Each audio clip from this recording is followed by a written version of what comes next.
Hey, it's Velton Showell. Every day brings us new opportunities to do something great for ourselves and do something great for others. Leadership is our way of sharing our gifts with those around us to help them to be the best that they can be. I wrote this book, Leadership Dynamics, The Principles of Leadership, to give us some information, some guidance, and some tools to help us help ourselves, help others, and make the world a better place by helping the people around us. Only you can stop you, but you can help others. I'm Velton Showell, and I look forward to your impression of the book, Leadership Dynamics, The Principles of Leadership.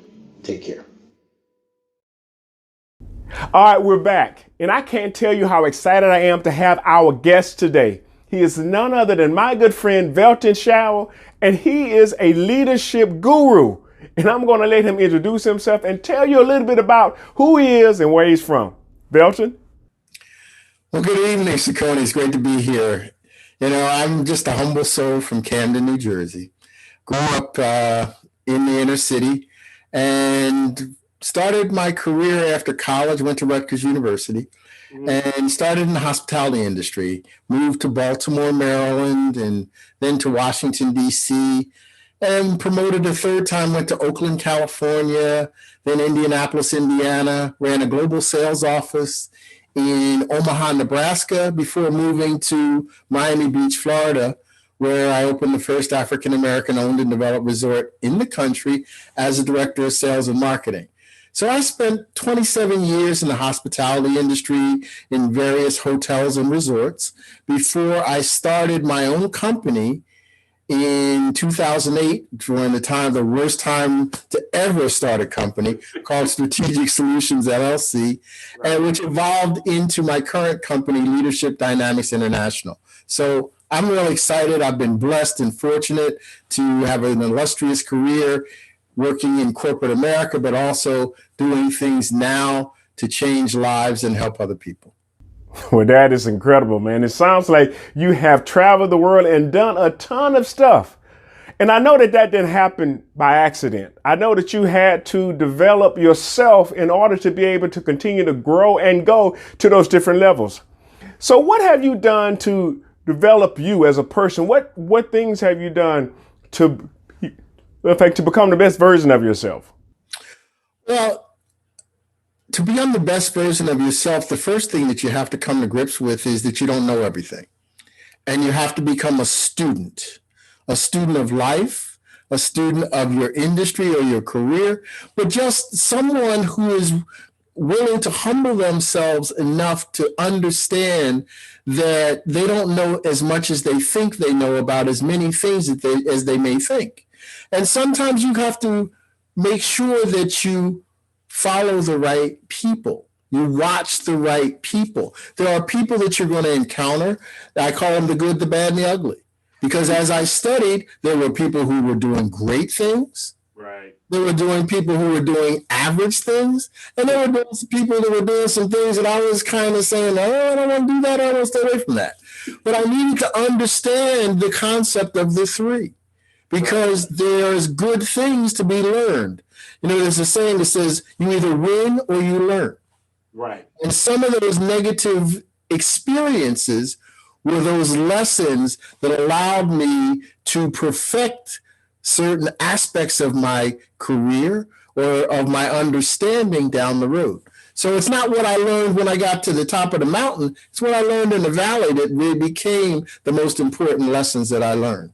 Yes, that's true. That's true. And we always need to actually take advantage of those times, because those lessons become the foundation for our growth as we continue to actually move towards our goals. Well, now you've taken that information and what you learned, how do you use that in your leadership biology and teaching and training other people? Well, listen, first of all, I do call myself a leadershipologist because I study the positive aspects of leadership. And LEAD is, to me, an acronym. Okay. Because number one, before you can lead, you have to learn to follow. And to learn to follow, there's something that is innate in you, whether you are in a leadership role at the time or you're aspiring. And that is number one, you have to learn to listen. God gave us 2 ears and 1 mouth to listen twice as much as we speak. My great grandfather used to tell me that as a kid. But if you listen to people, they will often give you the information that you need to solve a problem, help a situation, Right. foresee a direction, come up with a strategy, because we can't answer everything in a vacuum. We need other people. So listening to people is one of the primary focuses and aspects of a true leader. You got to listen first. Right. Then once you listen, you've got to empathize. Because if people are bringing you things, sometimes they're bringing you issues, sometimes they're bringing you opportunities, sometimes they're bringing you problems. But anything that they're bringing to you, they want you to show empathy, not sympathy, but empathy, that you understand where they're coming from. You understand because you've traveled a mile in their shoes. You understand because it's not that you're trying to solve their issue yet. You're trying to listen so that you fully understand their position, where they're coming from, and what their pain, what's causing their pain.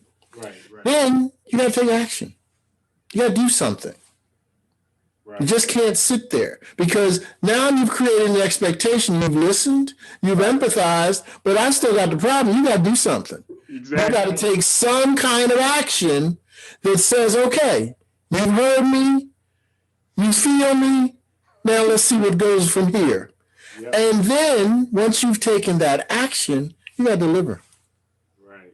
Because action without delivery of a result is just like being a hamster on a wheel and running and running and running. You're not going anywhere. And the person that you're leading isn't going anywhere either, because they're either watching you or they're on the wheel beside you running running in a circle. So you've got to be in a position to deliver some results, because people are looking for results. And you've heard me say before, they're looking for their why. Everybody has a why. Everybody has their own why. And why is an acronym, and it stands for one of two things. What hurts you, because people are either in a hurt, headed to a hurt, or just coming out of a hurt. And as a leader, you have to understand where they are and meet them where they are so that you can help them through that situation. Because what happens to them, if you're in an environment with other people, usually permeates and happens around, so that the other people are feeling it, seeing it, or experiencing some portion of it. Right. You've got to be able to help them through that. So you need to understand what hurts them. But on the second side of that, you got to understand what heals them, because people are looking for that healing. If they've been hurt, they're looking for what heals you. If you've been hurt, you're looking for what's going to heal you from that hurt. Take that hurt away. Minimize that hurt. Make me not think about that hurt anymore, but look to new horizons. So as a leader, you have to understand both what hurts you and what heals you. And once you've done that, then you've got a situation where you can work with people to inspire them to get motivated. Right. Exactly. You know, and I talk about that even in my slogan, where I say that we make motivation personal by introducing you to yourself, because you and I both agree motivation comes from the inside. Inspiration can come from external sources, but motivation has to come from the inside. And so being able to actually understand the importance of helping people to develop their own motivation, but you can be the inspiration for them to get to where they need to be. Absolutely. Man, listen, I know that you have a book that you have worked on and put together, and I know our audience wants to find out how they can find where that book is and how to stay in contact with you. Well, here it is. It's called Leadership Dynamics, the Principles of Leadership. And it's all about the people side of leadership. You know, everybody talks about how certain people in corporate America, or even in nonprofit organizations, are promoted based on their ability to determine the proper strategy, their financial prowess, their technological knowledge. Right. But in a leadership role, there's no machines that are operating without a person behind it. Correct. There's no strategy being done without a person's involvement. Right. There's no finance without, you've got some people out there selling and you got some people that are counting. So there are always people intricately involved. So how do you as a leader, because you're leading people, right, to achieve results. So what I looked at when I wrote this book was the people side of leadership. There's a section in the book that says, there's no hocus pocus. It's all about your focus. And as a leader, there's no magic sauce. There's no magic wand. It's about what you focus on. It's about how you focus yourself and how you can help the people around you focus on what's positive. Right. There was a book there were two books that I love by Tom Peters. One was called In Search of Excellence. Mm-hmm. The other was called A Passion for Excellence. And in A Passion for Excellence, Tom talks about management by walking around trying to find people doing things over and above, over the top, excellent, that are cutting edge, and promoting that and rewarding that with positive accolades in public so that everybody can hear it. Everybody hears you saying that, Saccone, wow, I am just so impressed with what you do and what you did today. That was absolutely phenomenal. And I want you to explain to other people in the unit how you did it and what you did. And we're going to basically celebrate with you. Okay. If you do that with everybody on your team, when you find people doing things that are excellent, then what ends up happening is that becomes contagious. Everybody wants to be recognized. And if they only know that they can only be recognized for doing something great, because when people are doing things that are contrary to being good or great, they're counseled in private. Right. It's never a public display. It's never seen by anybody. They know it happens because the person, most times when you counsel people, after it's over, they come out and they talk about it. But it's not like you've done it yourself. You've only done it in private. The only time you talk to somebody is if they've done something great.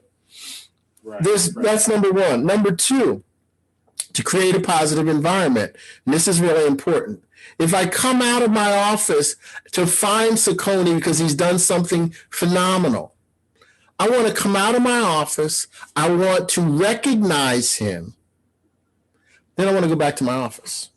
Don't want to go somewhere else and do something else because that minimizes me coming out there and seeing him. See, because people start to think, would he just come up there? He just saw Saccone out there and it was on his way going somewhere else. If he hadn't had to go somewhere else, he probably would have never done that. No. I came out of my office specifically to see you. Now I'm going back into my office, even if I only stay 5 minutes. Right. I've created that sense that, he made a special trip out there to find that person and give them those accolades.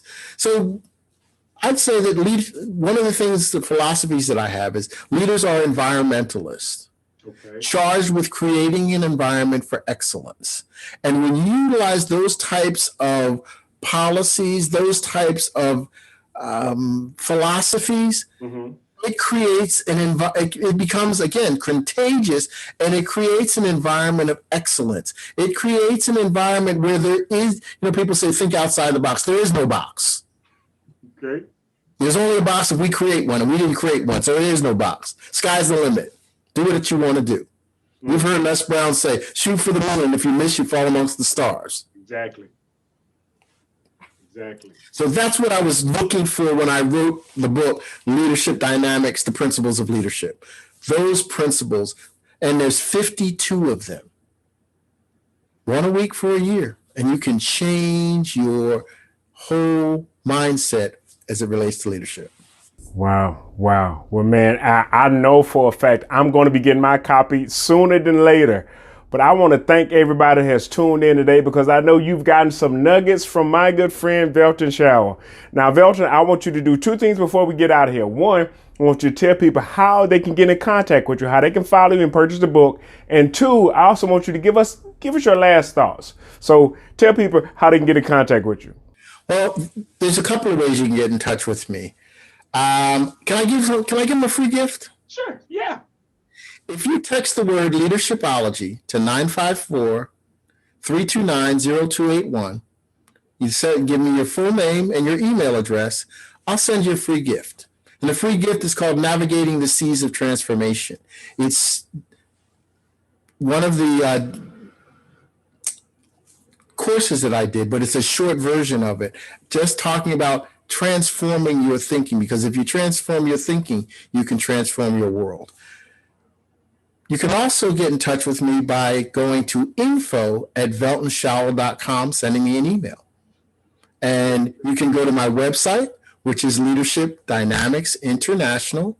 You can find me on Facebook at Leadership Dynamics International. You can also find me on LinkedIn at Velton Showell, Twitter at Velton Showell, and Instagram, same place. I'm easy to find. I'm always around. So, okay. So now, what's your last word? My last words. Oof. You know, one of my favorite poets was Maya Angelou, right. And she has a saying, and she said, "People may forget what you say, people may even forgive what you do, but they will never forget how you make them feel." So make it your business to make somebody feel good today about themselves, because if you make them feel good about themselves, they'll feel good about you too. Because remember, leaders are environmentalists charged with the responsibility of creating an environment of excellence. And that is so, so true. Well, ladies and gentlemen, you've heard it from none other than the leadershipologist himself, Velton Showell. And listen, we're going to take a quick break, but we'll be right back. The wait is finally over for Saucony's most anticipated book of the year, Leadership That Lasts, passing on 10 solid principles to ensure an enduring legacy.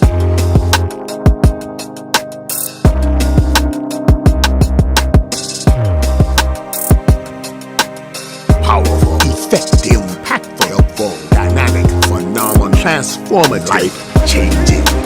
Available now in Amazon. Order yours today.